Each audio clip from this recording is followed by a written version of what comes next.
பூஜ்யாய ராகவேந்திராய சத்யதர்மரதாய ச பஜதாம் கல்பவ்ருக்ஷாய நமதாம் காமதேனுவே. கிருஷ்ணாய வாசுதேவாய தேவகி நந்தனாய ச நந்தகோபகுமாராய கோவிந்தாய நமோ நமः. ஐந்தாவது வேதம் என்று போற்றப்படும் மகாபாரதம் பார்த்து வருகிறோம்.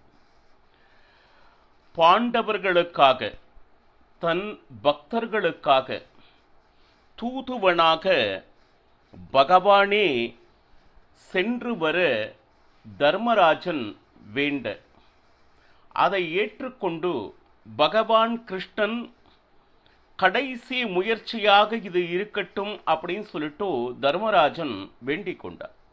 ஆனால் இதனால் எந்த பிரயோஜனமும் ஏற்பட போவதில்லை என்பது நிச்சயம் அறிவான் பகவான் கிருஷ்ணன். கேட்டாலும் கெஞ்சி கேட்டாலும், காலில் விழுந்தே கேட்டாலும் ஊசி முனை இடம் கூட அவன் தர தயாராக இல்லை. ஏன்னா தர்மம் என்றால் என்ன, பச்சாதாபம் என்றால் என்ன, இதை பற்றி ஏதும் அறியாதவன் துரியோதனன். பின் ஏன் தூதுவனாக செல்கிறான் என்றால், அவன் செய்கின்ற அதர்மங்கள் இந்த உலகத்தில் இருக்கக்கூடிய அனைவரும் அறிய வேண்டும் சபையில் அப்படின்னு சொல்லிட்டு பகவான் கிருஷ்ணன் கிளம்ப, பின்னே பாண்டவர்கள் சென்று வழி அனுப்ப, எல்லையில் பகவான் கிருஷ்ணன் நான் செல்கிறேன் நீங்கள் சென்று வாருங்கள் அப்படின்னு பாண்டவர்களை திருப்பி அனுப்பி, இரு பக்கமும் பார்த்தோம்னா அப்சரா ஸ்திரீயர்கள், பூக்கள் சொரிய, மிதமான காற்று வீச, பகவான் கிருஷ்ணன் கூட பார்த்தோம்னா சகல ரிஷிமுனிகளும் கூடவே சென்றனர். பகவானுடைய அவதாரமாக இருக்கக்கூடிய பரசுராமரும் வேதவியாசரும் ஒரே நேரத்தில் பகவானுடைய 3 அவதாரங்களும் ஒரு சேர செல்வதை காண முடிந்தது. இப்போ இதில் பார்த்தோம்னா, காலையில் கிளம்பிய பகவான் கிருஷ்ணன் மாலை நேரம் ஆன உடனே சந்தியாவந்தனம் செய்ய வேண்டும் அப்படின்னு சொல்லிட்டு ஒரு கிராமத்தில் நிறுத்தினான். அது குசஸ்தலா என்கின்ற கிராமம். அங்கு பார்த்தோம்னா அனைத்து பிராமணர்களும் ஒன்று சேர்ந்து தயவு செய்து எனது இல்லத்திற்கு வர வேண்டும் என்று வேண்ட, பகவான் கிருஷ்ணன் அனைவரது விருப்பங்களையும் என்ன சொல்லுது ஏற்றுக்கொண்டு அனைவரையும் உண்ண வைத்து உண்டு மகிழ்ந்தான் பகவான் கிருஷ்ணன்.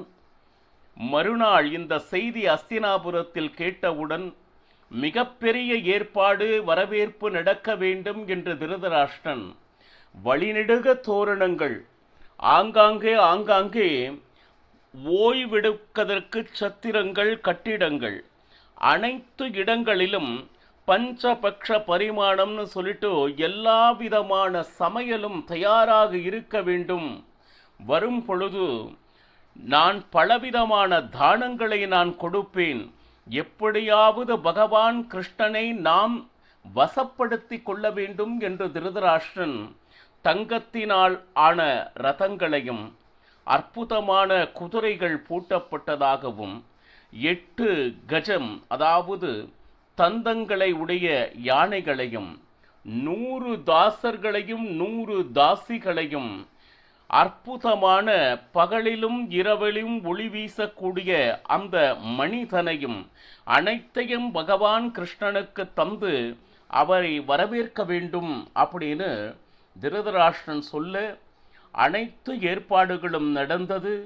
எப்பொழுது அஸ்தினாபுரம் பகவான் கிருஷ்ணன் வந்தானோ, அத்தனை பேரும் எதிர்கொண்டு கிருஷ்ணனை வரவேற்று மேலே கூட்டிற்றென்று உரிய ஆசனத்தை அளித்து அர்க்ய பாத்தியாதிகள் செய்து ஆச்சுங்களா. பிறகு குசலம் விசாரித்தனர். அங்கு எல்லாம் நலமாக இருக்கிறார்களா, இங்கு எல்லாம் நலமாக இருக்கிறார்களா அப்படின்னு சொல்லிட்டு, இப்போ அடுத்து அவன் யார் வீட்டுக்கு செல்வது அப்படின்னு பார்த்தா, அனைத்து ஏற்பாடுகளும் நடந்தாலும் அதனை பகவான் கிருஷ்ணன் ஏற்றுக்கொள்ளவில்லை. அவன் சென்றது என்னவோ, அவனுடைய பரம பக்தனான விதுரன் வீட்டிற்கு சென்றான். அங்கு அவன் அளித்த உணவை உண்டு மகிழ்ந்தான். ஏனென்றால் பகவான் ஒருவர் வீட்டுக்கு வர வேண்டும் என்றால் அவர் மனதில் பக்தி இருக்க வேண்டும். அவன் செல்வந்தனா, இந்த ஜாதியை சேர்ந்தவனா என்கின்ற எந்தவிதமான பாரபட்சமும் பகவானிடத்தில் இல்லை என்று நிரூபித்தான். அப்போ விதுரன் மனையில் வீட்டில் சாப்பிட்டுட்டு நேரா குந்தியிடம் சென்றான். குந்தி பகவான் கிருஷ்ணனை பார்த்த உடனே மனதில் இருக்கக்கூடிய துக்கங்கள் அனைத்தையும் சொல்லி அழுதாள். ஏன்னா உலகத்தில் எவ்வளவு கஷ்டம் இருக்கோ அவ்வளவு கஷ்டத்தையும் அனுபவித்தவள் யார் அப்படின்னா குந்தி. மகாபாரதத்தில் 2 கதாபாத்திரங்கள். பெண்ணாக இருந்தால் குந்தி, ஆணாக இருந்தால் பீஷ்மர். எவ்வளவு சோதனைகளோ அவ்வளவு சோதனைகளையும் தாங்கி வாழ்ந்து காண்பித்தவர்கள் அந்த மகாபாரத கதாபாத்திரம். அப்போ குந்தியிடம் அவளுக்கு சமாதானமான வார்த்தைகளை சொல்லி, தர்மத்தின்படி வாழ்கின்ற உங்கள் பிள்ளைகள் என்றுமே அவர்களுக்கு தவறு நடக்காது, மோசம் நடக்காது, அந்த ராஜ்யமானது கிடைத்தே தீரும், கவலைப்படாதே அப்படின்னு சொல்லிட்டு ஆறுதல் வார்த்தைகளை குந்தியிடம் சொல்லி அடுத்து பகவான் கிருஷ்ணன் துரியோதனனுடைய வீட்டிற்கு செல்ல எத்தனித்தான். அங்கு பார்த்தோம்னா துரியோதனன் பகவான் கிருஷ்ணன் வருவான் என்று வாயிலிலேயே காத்திருந்து 2 கை கூப்பி பகவான் கிருஷ்ணனை வரவேண்டும் வரவேண்டும் என்று உபசாரம் செய்தான். அது மட்டுமல்ல, அந்த உபசாரத்திலே பாருங்க, உள்ளே அனைத்து ராஜர்களும் அமர்ந்திருந்தனர். எது? பகவான் கிருஷ்ணனை வரவேற்க அற்புதமான ஒரு ஆசனத்தை கொடுத்து அமரச் செய்தான். அர்க்யம் பாத்தியம் அப்படின்னு கை கால் கழுவ நீர் மற்றும் குடிக்க நீர் கொடுப்பது என்பது வழி வழியாக வந்த ஒரு விஷயம். கூடவே பசுவை தானம் கொடுத்தான் பகவானுக்கு. யாரு? துரியோதனன். சரி, இப்போ இதில் என்ன அப்படின்னு கேட்டிங்கன்னா, மாலை வேளை ஆயிடுத்து. இன்றைக்கு ராத்திரி தடபுடலான விருந்து தயார் ஆகி இருந்தது துரியோதனனுடைய வீட்டில். அப்போ இன்று ராத்திரி என்னுடைய வீட்டில் நீ போஜனம் செய்ய வேண்டும் அப்படின்னு சொல்லிட்டு துரியோதனன் பகவான் கிருஷ்ணனை வேண்ட. ஆனால் எந்த விதமான தயக்கமும் இன்றி, இல்லை நான் போஜனம் செய்ய மாட்டேன் அப்படின்னு தெளிவாக பகவான் கிருஷ்ணன் துரியோதனிடம் சொன்னான். இப்போ இதுவரை துரியோதனன் சந்தோஷமாக இன்முகத்தோடு பகவான் கிருஷ்ணனிடம் பேசிக்கொண்டிருந்தான். ஆனால் இப்பொழுது மனதில் பார்த்தோம்னா அவன் ஏற்கனவே கோபக்காரன் இல்லையா? தான் ஏதாவது செய்தால் அதனை அவர்கள் ஸ்வீகரிக்க வேண்டும் அப்படிங்கிற ஹட்டம், பிடிவாதம் கொண்டவன் யாரு? துரியோதனன். அப்போ அவன் என்ன சொல்லிட்டோ, துரியோதனன் பகவான் கிருஷ்ணனை பார்த்து கேட்டான், நீங்கள் ஏன் எங்கள் வீட்டில் அந்த விருந்து சாப்பிட மாட்டீர்கள் அப்படின்னு சொல்லிட்டு. இப்போ பகவானுடைய ஒவ்வொரு பெயருக்கும் பலவிதமான அர்த்தங்கள் உண்டு.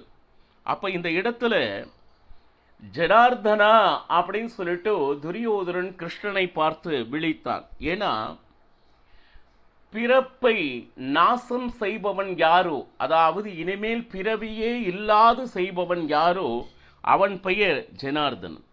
அப்போ நீ ஏன் என்னுடைய வீட்டில் உணவு ஸ்வீகாரம் செய்ய மறுக்கிறாய்? சரி, உனக்காக சரி அனைத்து விஷயங்களையும் நான் ஏற்பாடு செய்திருக்கிறேன். அது மட்டுமா அப்படின்னு கேட்டா, புதியதான மஞ்சம், அதாவது கட்டில், அதே மாதிரி அதில் இருக்கக்கூடிய அனைத்தும் புதியதான வஸ்திரங்கள் சரி தயார் செய்து உனக்காக நான் வைத்திருக்கிறேன். அப்போ என்னன்னா, இவ்வளவு தயார் நிலையில் இருந்தும் நீ ஏன் மறிக்கிறாய் அப்படின்னு சொல்லிட்டு கேட்ட துரியோதனன் அடுத்து, இன்று மதியம் நீ எங்கு போஜனம் செய்தாய் கிருஷ்ணா? எத்தனையோ பாருங்க, பீஷ்மாச்சாரியார் இருக்கிறார், துரோணாச்சாரியார் இருக்கிறார், கிருப்பர் இருக்கிறார். அவர்களுடைய வீடையெல்லாம் விட்டு கேவலம் விதுரனுடைய தாசியனுடைய புத்திரனான விதுரனுடைய வீட்டில் போய் நீ உணவு உண்டிருக்கிறாய், இது சரியாக தெரிகிறதா அப்படி சொல்லிட்டு துரியோதனன் பகவான் கிருஷ்ணனை பார்த்து கேட்டான். ஏன்னா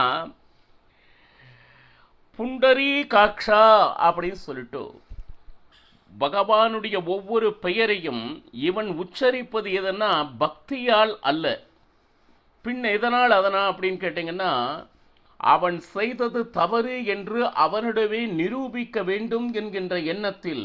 ஏன்னா தான் இவ்வளவு ஏற்பாடு செய்ததை ஸ்வீகாரம் செய்யாது, கேவலம் அந்த தாசியனுடைய புத்திரன் வீட்டில் அவன் கொடுத்த அந்த உணவை உண்டிருக்கிறாயே, இது எந்த விதத்தில் நியாயம் என்று இவன் கேள்வி கேட்கிறானாம்.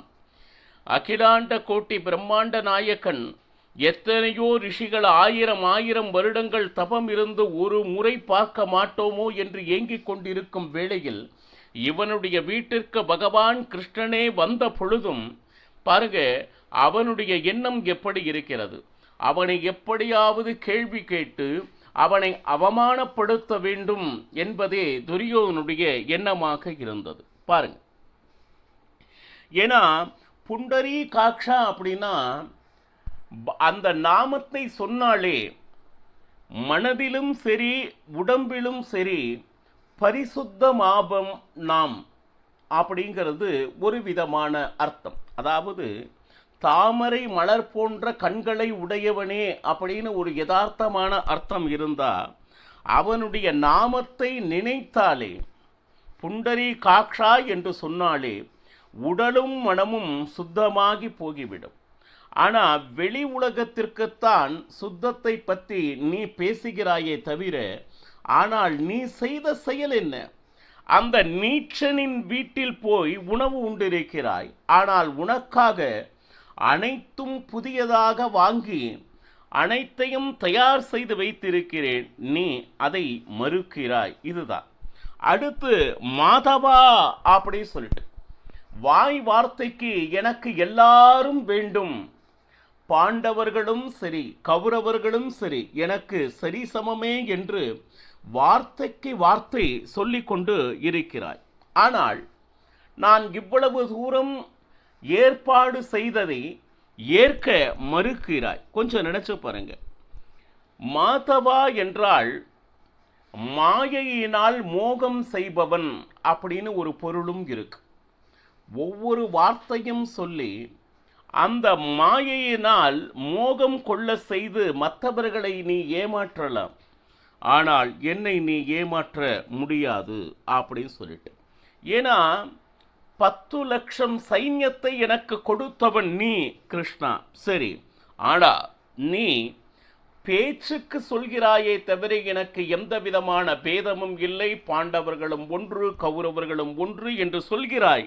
ஆனால் பாண்டவர் பக்கமே நீ நடந்து கொண்டு இருக்கிறாய் என்பதை நீ மறந்து விடாதே.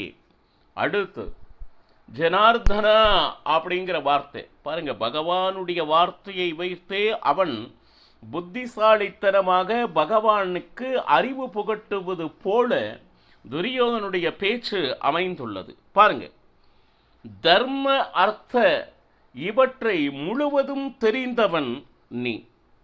ஆனா அப்படி தெரிந்தும் நான் கொடுக்கின்ற அந்த என்ன சொல்வது உணவு உபச்சாரங்களை ஏன் நீ ஏற்க மறுக்கிறாய்? இதையெல்லாம் அமைதியாக கேட்டுக்கொண்டிருந்த பகவான் கிருஷ்ணன் இடி போல் முழங்கினார். அதாவது ஒருவர் கேள்வி கேட்கிறார்கள் என்றால் அதை கேட்டுக்கொண்டு மௌனியாக இருப்பது அப்படின்னு இல்லை, ஆனால் எங்கு பேச வேண்டுமோ பேசிவிட வேண்டும். ஏன்னா இதில் என்ன விஷயம் அப்படின்னு கேட்டிங்கன்னா, இதுவரை துரியோதனுடைய பேச்சு எப்படி இருந்ததுன்னா உள் இல்ல இருக்கின்ற அந்த நயவஞ்சகத்தை தெரிந்து கொண்டான். அவனுடைய பேச்சில் எந்த விதமான பயமும் இல்லை. அது மட்டுமல்ல, பேச்சு எப்படி இருந்ததுன்னா கம்பீரமாக இருந்தது, ஸ்பஷ்டமாக இருந்தது. அதிகமாக பேசவில்லை, மிக குறைவான வார்த்தைகளை பேசினான். ஆனால் அது எல்லாருக்கும் புரியும்படியாக இருந்தது. முதலில் அவன், நான் இப்பொழுது தூதனாகி வந்திருக்கிறேன். சரி, அது மட்டுமல்ல, தூதனாக வந்தால் என் மனதில் என்ன இருக்கிறதோ அதை நீ நிறைவேற்றினால் மட்டுமே உன்னுடைய வீட்டில் ஆகாரம் ஸ்வீகாரம் செய்ய முடியும் அப்படின்னு சொல்லிட்டு ஆரம்பித்தார். இது பாருங்க, அது சபையில் நீ கேட்கக்கூடியது. அதை கொடுப்பது மறுப்பது அப்படிங்கிறது நாளை நடக்க இருப்பது. அப்போ இன்னைக்கு நீ வந்ததற்கு உண்டான இந்த ஸ்வீகாரத்தை நீ செய்துதான் ஆக வேண்டும்னு துரியோதனனுக்கும் கண்ணனுக்கும் மாறி மாறி வார்த்தை போர் நடந்து கொண்டிருக்கிறது. மேலும் சுவாரஸ்யமான விஷயங்களை நாளையும் பருகலாம். சர்வம் ஸ்ரீ கிருஷ்ணார்ப்பணமஸ்து. ஹரே ஸ்ரீனிவாசா.